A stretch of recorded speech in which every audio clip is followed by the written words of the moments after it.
I have not seen my brother in some time, Tange muses. I'm certain he lives, otherwise expeditions would have raised an alarm, but myself, personally, she shrugs and goes back to examining her experiments. I have no time to track him down and bag through petulant chairs to be loved as a sister should be. If he wants to make amends, he knows where to find me. I'm not the one who is impossible to track down. Looks like we can go on a fresh date, so why don't we? Tange hums and checks the time on her holopalm. I suppose, she says archly and then smiles, if you provide me with sufficient motivation. You meander to your quarters. You and Tange go for a walk, eventually ending up the path back to your quarters. This is hardly motivation, Tange says when she realizes where you're headed. I don't need to sleep as you do. You stop and look at her, wondering if you have to spell it out.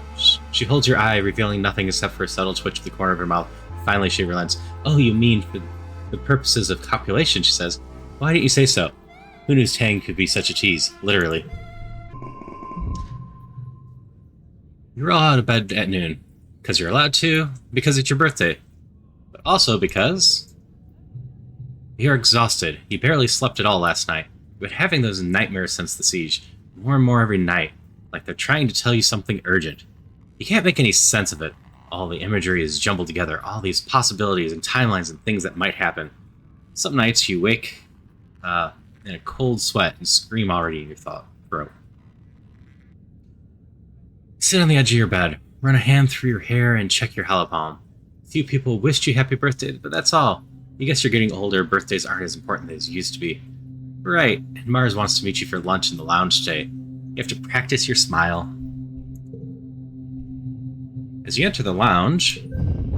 Surprise! You do your very best to play along and act surprised. Woo! Streamers! Balloons! Great! All of your friends are standing around, wearing goofy hats and clapping. Nami is holding a bunch of balloons larger than they are, and Rex is wearing a cute little waiter's outfit with a bow tie. You accept their hugs and birthday wishes, trying to hide your exhaustion and demurring with a few pointed, all this for me? You shouldn't have. No, really. Cal brings over a hollow screen with a video call from Tammy. She looks exhausted but proud, and in her arms is a tiny, little wrapped bundle of baby. Look, Selene, she says. Chenya just missed your birthday by a day. You coo over the baby girl and wish Tammy a speedy recovery. She looks even more tired than you are, but everyone's healthy and happy. Especially Cal. He takes the hollow screen for a few minutes after you're done so he can obsess over Tammy's new baby. Even though he's probably not supposed to be related to Enchesia, he's every bit the proud daddy. He returns to the party. He's so happy he sounds like a total dork. He tells everyone about the new baby, beaming so proudly for Tammy that they can probably take readings from Earth. Despite your exhaustion, you start to smile too. Your friends are so amazing. They're all here because they care about you. Then, you get some unexpected guests. The lounge begins to fill with Helio kids. Mostly ones you don't know. Ones who usually keep to themselves, well, don't much like you original stratospheric kids. Vase and Amone are with them, his arm draped over her shoulders. Amone gives you a little wave of acknowledgement for your birthday, which earns a weird look from Vase. Hey, who invited you guys, Cal says, stepping forward with his hands clenched. This is a private party. It's a public lounge, Vase replies. We can sit wherever we want. Cal jumps right into the midst of the Helios. You guys think that just because you fell out of the sky, you're the wormhole's gift to Vertuma, he spits out. We don't need you. We never needed you. All you do is make things worse, like this party. You've rarely seen Cal so ready for a fight. He doesn't really seem to care that the body language of the Helio kids have changed from cocky to dangerous. You're just a bunch of fascists, Cal continues. You and Loom.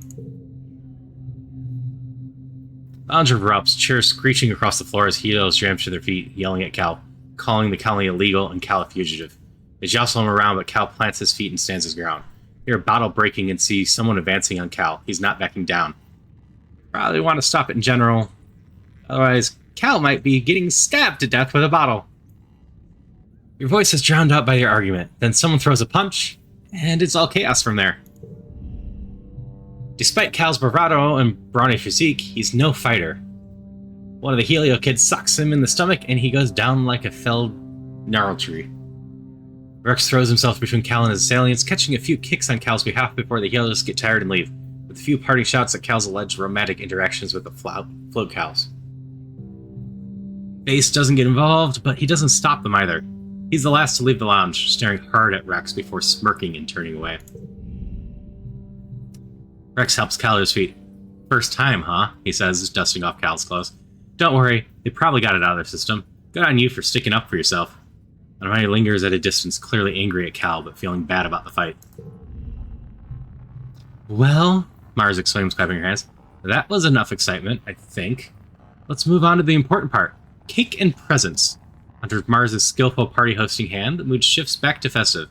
Enjoy your presents and your cake, but tensions boiling over like that is a bad omen for the rest of the year.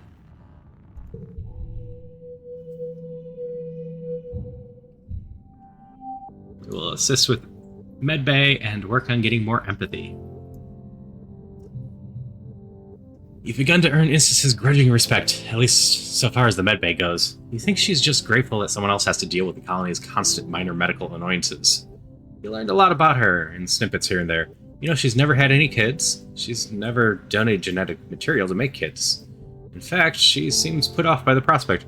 She has tangent, after all, and she says that mentoring her is far more rewarding than raising children of her own. She's in a rare mood to talk today and seems willing to talk about what things were like on Earth. Listen. We were considered terrorists, you know, she says. That's what they called everyone who threatened their... She makes a face of disgust. Religious apocalypse. She pauses and looks in the middle of distance. Well, the bombings didn't help, I'm sure. I was considered a criminal on a few counts by the time I left Earth, she continues. I believed in genetic enhancement for all humanity, but our conservative nation forbade it. Only the richest could travel to other countries to have it done in secret. I still might have got by, except for my gender. In the Vertuma group, I was raised equal to the other children, in free-thinking community, but outside it, let's just say they weren't tolerant of female scientists in my part of the world, especially ones researching illegal gene therapies. All I wanted to do was unshackle people from the bonds of their genetic heritage. But people love their shitty, stupid genes, valued your DNA like somehow defined who they were, more than their own actions. We didn't have families in the Vertuma group compounds, she says. That was the point. Break the bonds of genetics, so we could see the ones we have with all humanity. I agree, blood doesn't define us. We should be proud of our heritage. We shouldn't mess with our genes. We are gonna agree that blood doesn't define us. Instance nods. If we've taught you anything, I hope it's that. I was 28 when I left Earth on Stratospheric, she says. I'm colony born, but they sent me out to get an education and ultimately to assess the technology we needed to leave. Your mother was the rebel, I was the plant, she says fondly. By the time we were ready to launch, I had 2 degrees in genetic engineering and a list of enemies as long as my arm. They had to take me with them, even though I wouldn't raise space babies for the colony. I knew how the damn tech worked. Empathy 40 or greater. Wait, you were a super spy? No, I never claimed to be anything other than what I was. But you can get away with a lot if people think you're smart enough. Do you ever think about how all we have is all this technology? She says, indicating the medbays. Genetic engineering, medbays, concurrence. These are unbelievably important, priceless pieces of technology, restricted only to the most wealthy and connected corporations on Earth. The kind of corporations to which I had access. Someone had to acquire them. Too bad the Helios are just as stuck here as we are, she says, not sounding upset in the least. I bet they'd love to cart me back to their corporate overlords in chains.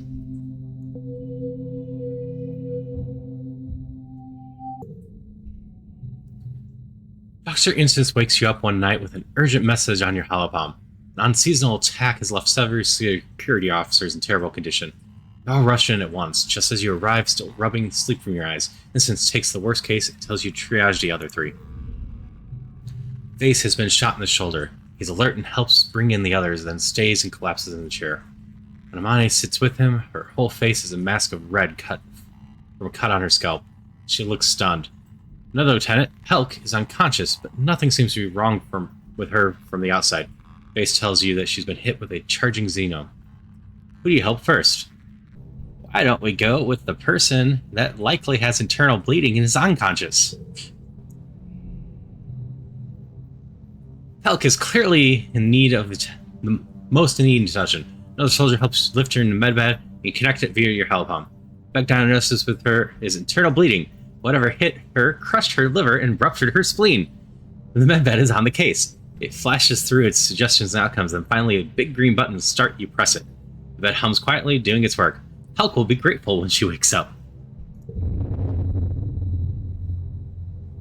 Suddenly, Instant shouts for you to come help her. She's losing the fourth patient, commandant named Yarrow, whose legs were sliced off mid-thigh by a manticore. Yee.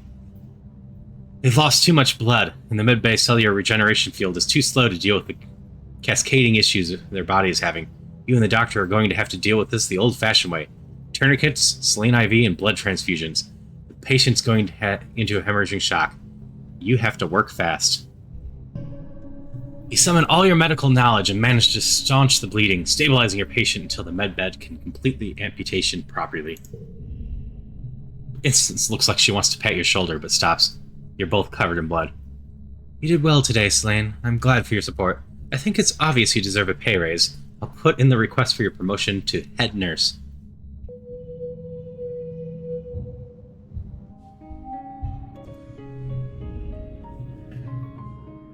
Tangent doesn't notice you approach, absorbed and staring at her hand. She flexes it a few times and touches her thumb to each fingertip. When she notices you, she looks surprised for a moment before her expression smooths over again. This body is a remarkable machine, she says. So weak as a child, then so strong in its prime, and ravaged by its own imperfect biology until it literally crumbles around us. And yet somehow, we made it to the stars, and then here. She closes her fist. Imagine what we could do if not burdened by our own physical forms. It's nice to work nearby Tangent and Lav. She prefers to get her work done more than spend time with you, exactly. But you knew that you knew what you were getting into when you started dating Tange. When she's with you, she's completely focused on you. When she's at work, she only has eyes for work. That's just how she is. She doesn't trust just anyone to let her work in silence.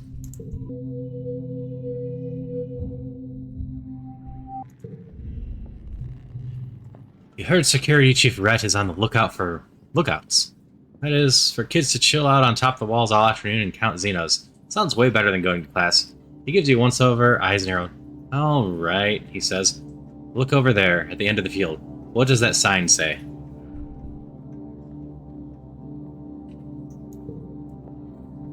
We'll read it out for you. You can read the sign easily. It says, if you can read this, your eyesight is 20/20. Huh, what a weird sign. What does that mean? Rhett nods in approval. Good, you pass. Come back next month and I'll put you on the roster. Unlocked. Lookout duty.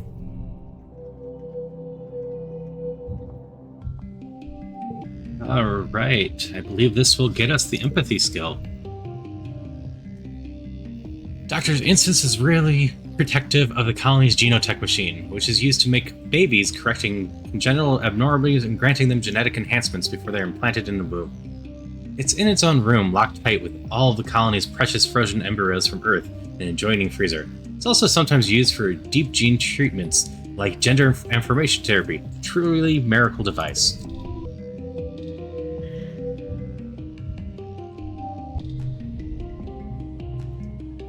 Yes, I have seen the blessed child, Tan says, barely looking up from her microscope. Truly a miracle how an organic being could possibly exchange genetic material with another organic being, resulting in the creation of another organic being. A process organic beings have been undertaking since time immemorial.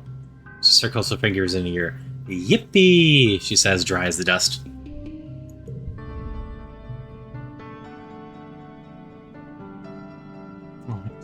Thought you'd cancel this, though maybe we're just not doing trivia and whatnot. This year, Governor Loom's ascension to the Virginia stage is heralded by a military band. Their instruments shiny and nano-printed new. They march out of command and formation, splitting and forming a phalanx at the foot of the stage as Loom takes his place before you. Spotlights turn with a heavy ka-chunk noise, illuminating Loom in a halo of floating dust particles. He spreads his arms wide. Hello, Vetuma! His voice booms over the speakers. Are we winning or what? The reaction is mixed. You look around, it's easy to see the ones cheering loudest are Helios and people who fully adopted their mentality, like Anamane. The Stratos are more reserved, some even silent. Security Chief Rhett is one of them. His usually stony expression hiding his true feelings. Regardless, there's enough cheering that Loom has to wait for it to die down before it continues. "We're killing it out there, people," he exclaims. "Every day we claw a little more territory from the savage aliens of this planet." The Wadapard arcs the air and lands with a broken splort at Lum's feet, splattering him with juice. You don't see who threw it, but the fraction from Genoponics is looking restless. They begin to jeer and stop their feet. Lum continues on, raising his fist. "Those Xenos attacked us first, and now they're learning, don't mess with humankind." The crowd is now evenly split between cheering and booing. The Stratos are agitated, and you hear calls for things to return to how they were, and how Loom and his soldiers are killing the planet. Even the council, lined up before the stage and facing the crowd, looks conflicted. "It ain't how it is," Utopia turns and hollers at Loom. "You don't even know what it's like out there. You just send folks out to die for your stupid war." Utopia hops on stage and routes her own hair speak through the speakers. "He's lying," she yells bitterly. "This year we lost 2 surveyors in the swamps, Sorrel and Queenie. They ought to be alive today. Loom hadn't sent them clear out Manticore Den for no good reason." She jams her finger against the governor's chest. "The only threat to our colony here is you." Loom's smile doesn't change, but his eyes go cold. He snatches Utopia's hand calmly, slowly, crushes her hollow palm crystal with his thumb. You can hear the crunch of the bones of her hand before her feet comes out. Utopia yelps as her knees buckle with pain, her bravado gone. She holds her broken hand to her chest and is too shocked to resist when Loom shoves her off stage. The crowd is stunned into silence as well. Loom clears his throat and approaches the end of the stage, looming tall over concert.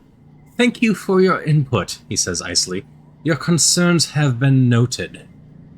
This isn't the buffoon Loom presents on his daily holovigs or the nuisance he is when he visits a worksite.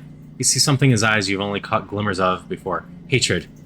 "You Stratos are lucky we didn't crush you under our boots and take your colony by force. Before we got here, this colony was doomed. You're only alive because I was merciful. Just a bunch of burned-out hippie fugitives. What was your plan for surviving out here? Wishful thinking, singing songs and talking to animals?" Laughter rippers through the Helios. "You," he gestures to the council, jerks his thumb at his chest, "need us. Not the other way around. I'm done pretending I need to listen to your opinions. If you want to live, you'll do what I say." He stares at Dr. Instance, who glares up with him at hate in her eyes as she tends to Utopia's hand. "Maybe it's time to clean house. We need team players here, ones who share one vision for the future of Virtuma." After a few tense moments, Seek clears their throats. "Ahem. Sir, shall I continue with the traditional formalities now?" Loom scowls down at Seek, then throws his hands in the air. "Whatever, do it if it makes you feel better. You're all cowards." He turns and stalks off the stage, his marching band scrambling to follow him with his exit song. As promised, there's no contest this year, but there's plenty of food and alcohol. As the suns begin to set, Helios, including Vase and Armani, head straight for it and look ready to party in the night. The other teens seem a bit less at ease. Dis, quite predictably, has already left. You look everywhere, but Diz is nowhere to be found. He's not up on the walls or the robotics section, not even hanging out outside at expeditions. He's just gone. Not even congruence can get a read on his location. You grow steadily more anxious as the late sunset comes and goes. Where could he be? The festival continues after sunset, with a huge bonfire and raucous dancing. Someone carries a trivet over from the ranch to be skewered and roasted over the flames, far enough away that you can't hear the plant-like creature's dying wheeze, but the smell of roasting flesh is hard to escape. As the party winds down, you catch sight of a familiar shadow creeping in the front gates.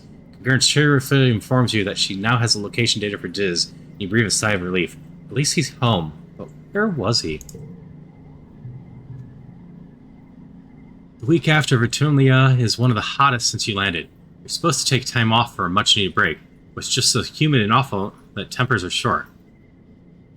Shortly after the festival, you start seeing graffiti cropping up everywhere.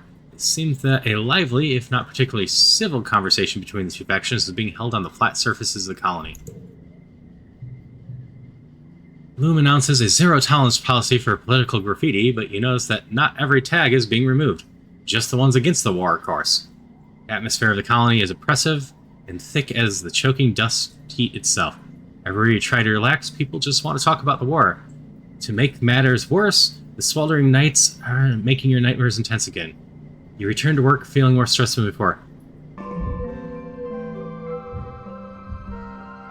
Nami! You have something to say. Where you normally find Rex and Nami playing together, you only find Rex. You ask him where Nami is, and he shrugs. Sorry, I don't know. They mentioned they were under the weather. Probably leveling up their Legends of Avmar character. You could probably message them on their holopome. Take Rex and go back to the room. You get comfortable in your bed and load up Nami's private Legends of Avatar server. Back on Earth, there would have been thousands of players playing this game, but now it's just a brave few nerds. Just as Rex said, Nami's logged into one of their characters. They send you a message. Hey, sorry if you're looking for me. I feel super crummy and I'm going to spend some time in Avmar. I'm leveling an alt right now. If you make a new character, I can help you with first group quests. What kind of character do you want to play? Well, I personally like rogues, but we are an int-based character, and wizards are int-based in D&D, so we should go with a wizard, I believe. You log into the game with your new character. After spending a few minutes of having a minor existential crisis over their name, you eventually give up and name them after yourself. Nami is waiting for you with her new character, Hydrasis, an elven archer with long red hair. They jump a few times in your general direction. Your character is so cute! This is considered a flirt action. Well, we're good and we don't flirt anymore. So we're just gonna play. Okay, let's go!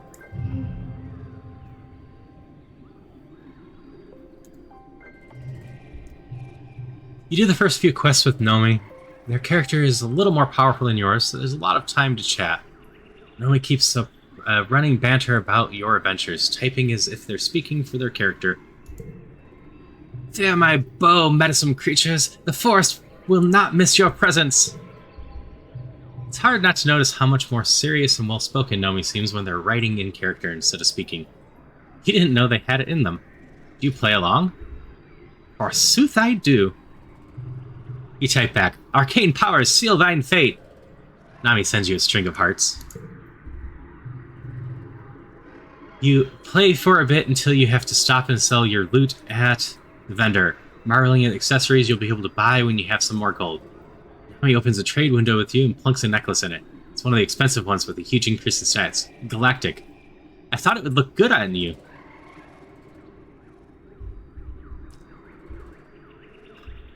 Accept it without saying anything. Accept the necklace and put it on your character. Nice stats. You and Nami battle your way through Null encampment with stand face to face with a big bad Graz mage pelt. Nami readies their bow. Heroes, we are called to action. You stand victorious of a Graz mage pelt. When you click out of the loot window, you have a message waiting from Nami. Our bond is greater than any evil that may befall this land. The power of true love conquers all. Nami sends you a kissing emoji, then a string of question marks. Wait, what? Don't be weird. It's just in-game. Fine. We'll accept it just in-game. Yay, OMG, I'm happy you get it. You wait a few minutes while Nami composes their message. Finally, they send you. Regis, Tree Whisperer turns and embraces Selene in their strong arms. My love, they say, by your side, I would hazard any foe. Nothing frightens me more than the prospect of life without you. The fiery haired archer bends and presses her lips to Selene's, sealing their love with a kiss. You log off game and open a chat window with Nami. What do you say?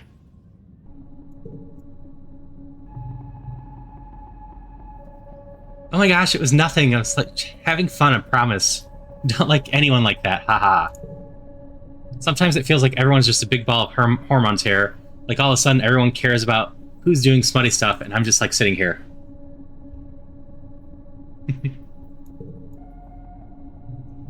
Yuck. I feel like this is lacking in asexual option of, you know, everyone's different. Maybe Nami will never feel that way about someone, and that's fine too. OMG, rude. Yeah, I know it's not how it works, but I didn't like the other options. Wow, Selene, you can't just say that to someone. It's not how it works. It's because, sure, okay, I might like someone in the future, doesn't mean my feelings aren't valid now. Sorry. I said, I wanted a fourth option. It's okay. I just can't imagine liking someone that much. Or them liking me that much. Haha. Wait, why? Because it's gross. Or, I don't know. Narrating text speech is hard. Anyways, thank you for playing with me. Sometimes it's easier to talk to stuff when I get to pretend to be someone else, you know?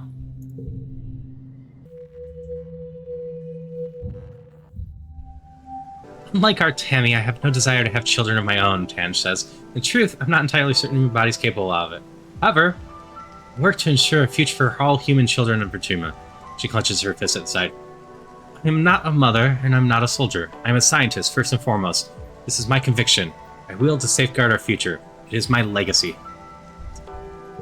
And we will go for a little date. It will reduce our stress, usually. Tange hums and checks time on her holocomb, I suppose. She says archly, if you provide me with sufficient motivation, we go for a walk. You and Tange go for a little, or walk around the perimeter wall, holding hands silently observing the wilderness. Never thought about what Instance was really asking me to do, Tange says. When you take a break to sit, her legs dangle over the edge of the wall. I only thought about how good it felt to have an adult tell me I was supposed to, or was smart, and that was important to me. She manipulated me. Tange sighs. And I almost committed genocide for it. Humanity really is flawed. You squeeze Tange's hand and she gives you a sad smile. I hope I can make up for it. Thank you for believing in the best of me. You're charged with delivering a special package from Monsieur Seek to Engineering Instance. The wrapping is so fancy. Seek must have nano-printed the pretty handkerchief and ribbon specifically for this package. You can't help but stare, but Seek snaps you to mind your own business and get to work. Yikes, alright. Touchy much? Tange laughs when she sees you in engineering holding Seek's gift. Again, she says, rolling her eyes. You try to hand her the package, but she looks at it like it's a stick of dynamite. Oh no, I don't want any part of this, she insists. Just go through those doors and give it to Instance. You want to ruin everyone's day. Deliver it, open it, and destroy it and say you delivered it. Oh, well, we have a job to do, so we will just deliver it. Instance is obviously frustrated at being interrupted, and even more so when she sees what you're delivering. Oh, really? She says, ripping off her safety goggles and pinching the bridge of her nose. No, I don't want it. You ask what she wants you to do with it, and she waves her hand at you dismissively. Go shove it up Seek's ass if you can find room with the big stick they keep up there already. She spits, she leaves. Huh. So they have a history. Is this an attempt at an apology? Is Seek trying to win her back? You have so many questions. Too bad it's none of your business. Honestly, you aren't even sure you want to know. What if they were dating? Why don't we just open it? You tear away the pretty wrapping to reveal a small wooden carving. It's smooth and warm, and you can see where the real tool shaped the wood, not a nanoprinter. Seek must have put in a lot of time and effort into it. It's clearly a carving of Instance. Her hard expression is instantly recognizable, even if the rest of her is, naked. Yep, she sure is naked. You quickly cover it back up before someone sees you holding a naked lady doll.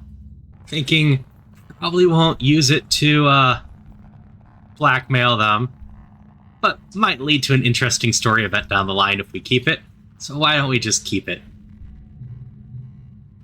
Something compels you to keep the figure, even though it has no use to you. Kind of feels nice to steal something for the sake of stealing, though.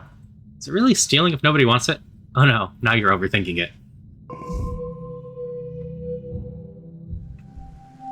Continue working on that organization. You've heard through the colony rumor mill that the secret Fun Times Club, a club Mars started when you were kids aboard the Stratospheric, has been operating this whole time.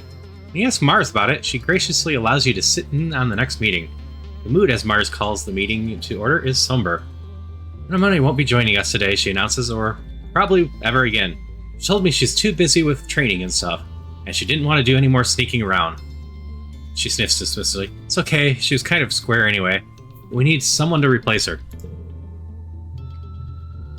Some of the Helio kids are pretty cool, she says. They like clubs and stuff, right? We should talk to them and see if they want to join the SFC. Mars stops and holds up her finger. Oh, and it's just SFC for now. The secret Fun Times Club was okay when we were little, but we're practically adults now.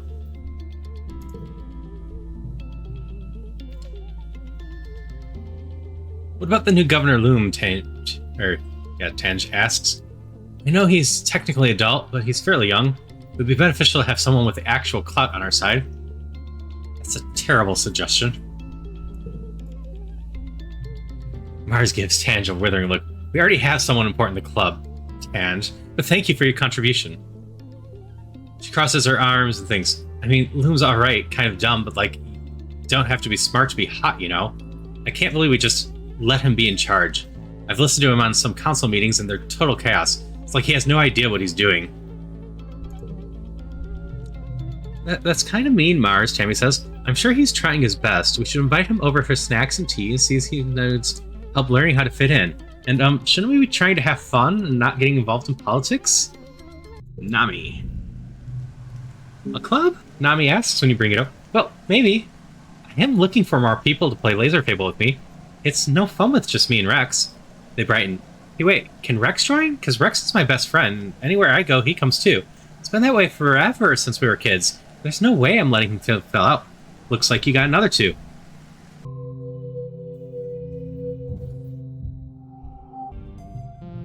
At the next FSC club meeting, Mars swears in Nami and Rex. Do you swear that you will, to the best of your ability, protect and defend this colony against our enemies and faithfully keep this secret oath forever and ever? Nami and Rex both agree. The pledge sounds a lot more political than you remember. Mars hands them both pins with it, the SFC Club's logo. First order of business is apparently dishing more about Governor Loom. What do you think about him, Mars drills Rex and Nami. Is he as ignorant as he looks? He's not, like, pretending to be a nullhead and flawless and false sense of security, right? We, kind of know that he already can be a little more serious than he is. Nami and Rex look at each other awkwardly. Rex clears his throat and scratches behind his ear. Nah, Loom's just another meathead military guy. Honestly, he wasn't even real good at doing that. So I think they just gave him a desk job to keep him out of the way. Then he came through the wormhole and he makes a splat noise. Bunch of people up top died and he was the only one left. Nami adds, yeah, they confirm.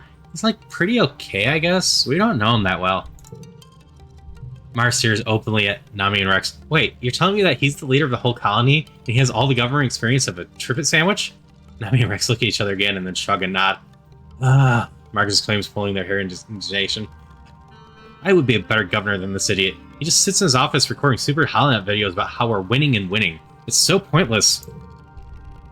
Mars slumps in her chair and puts her head in her hands. What are we gonna do about this plinky nullhead? I don't know enough to have an opinion. We should overthrow the governor. I'm sick about talking politics. Well, we're not very rebellious, but given what we've been seeing, I think it's time we try to overthrow the governor. Mark's eyes goes wide. What? We could. Why not? If we want a better future, we're gonna have to build it ourselves. Because our future is not currently looking very bright with where things are headed. We're looking at a civil war. So we might as well be the ones to trigger it, not the soldiers with guns. Loom's war on nature is really bad too, Cal speaks up for once. It's like he thinks everything will be okay if we just hunt all the animals here to extinction, but if he does, it's gonna screw up the food chain real bad. Tammy nods her head in agreement. You look at the little FSC pin in your shirt and realize your silly childhood secret club might be turning a bit into a political organization. This is fine. We might not have the guns, but basically everyone that knows how to run medicine, medbay, etc. is in the club. Alright, and here we go. You're heading to bed when the sirens begin to wail. heralding the beginning of the yearly Xenofauna attack. Outside your window, you see soldiers begin to form up. This year, Anamani is heading up her own squad. You see her red hair bobbing along with the others as she rushes to defend the walls. We could learn our lesson and finally wait in our quarters, but, well, we have so many boosts to bravery from our items, we get to be stupid like usual and rush out. We get a better view of the show out there anyway. Alright, looks at you in surprise, but nods when she sees you're ready for a fight. Someone hands you a plas rifle, and you join her squad on the walls. We might be able to find our humanoid local life form and talk to them again. Stand shoulder to shoulder with Anamani and watch the Xenos mass far side of Firebreak. Look at them all, she says darkly. They just keep coming more and more every year. What are they even waiting for? Why don't they just attack already?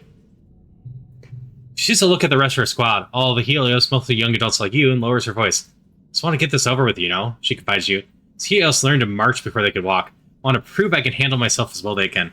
She runs her fingers down the barrel of the plasma rifle, where she stenciled the name Kombucha. Lowing from the forest draws your attention back to the animal. The wall of animals is approaching in eerie unison. The forest is drumming a rumbling tattoo across the ground. He clutches her rifle tightly. Okay, here goes. Animals approach the wall at a steady pace, but stop short of the walls. Instead, they mill around outside the colony, near the garrison.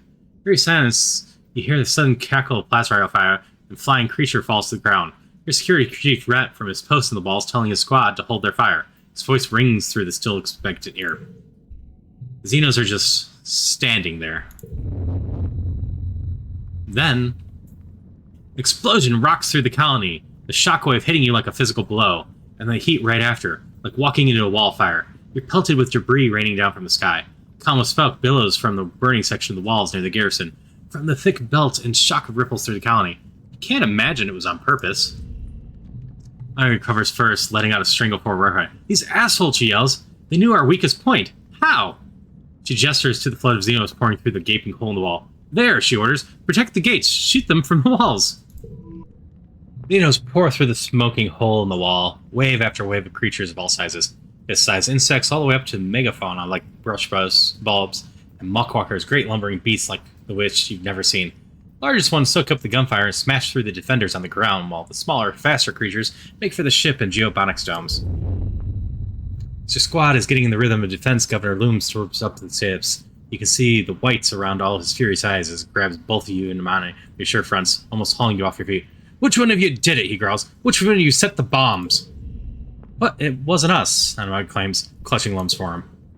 Lum releases you strong. It had to be an inside job, someone with access to the garrison. One of you strato-colonists, he spits. You're all traitors to humanity. He looks burned, possibly badly. Parts of his uniform are still smoldering. You wonder if he and his squad were near the explosion, if people are dead because of it. He rounds on Anamani. Give me command of your squad, he orders. I'm taking them down to the courtyard to engage the enemy directly.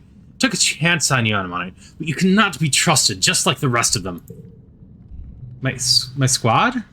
Anamani stammers. She looks conflicted. Lum's governor and outranks her as a soldier, but he's Lum. His plan's about him to be dangerous, or even suicidal. The rest of the squad are Helioborn, yes, but they're also teenagers like you. Don't you need us up here supporting defenders from the wall? She chances a guess. Lum doesn't look convinced, but your support emboldens Anamani. She stands up straighter and hardens her expression. I can't send my people into close combat, she says firmly. We're trained for ranged defense, not melee. The governor looks at your squad mates, but none of them make a move to follow him. He curls his lip in disgust and stalks away. At least we drove him away, and not sending a bunch of teenagers to their death. My logic was Loom and Rhett are basically at each other's heads. Rhett is more likely to shoot Loom in the face right now than convince Loom to do something. Your squad stays on the wall, providing range support for people fighting below. The air is thick with smoke and chaos. When it clears, you can tell that, against all odds, the defenders have regained their upper hand. Courtyard's littered with bodies, human and Xeno both. In the distance, you can see that geoponics domes are shattered and part of command is on fire. The colony is staggered by the explosion. They attack from within. In the quiet following the battle, the colony comes out of hiding to gather in the courtyard, surveying the damage. Governor Loom is on the warpath. I'll find out who did this, and I'll have their goddamn head. I want every single strato lined up and questioned. Those were our explosives. I want to know who set the goddamn bomb. You and everyone from Strato are hauled aside and questioned for your whereabouts prior to the attack. Everyone, that is, except Dis. He's nowhere to be found. Dead or alive.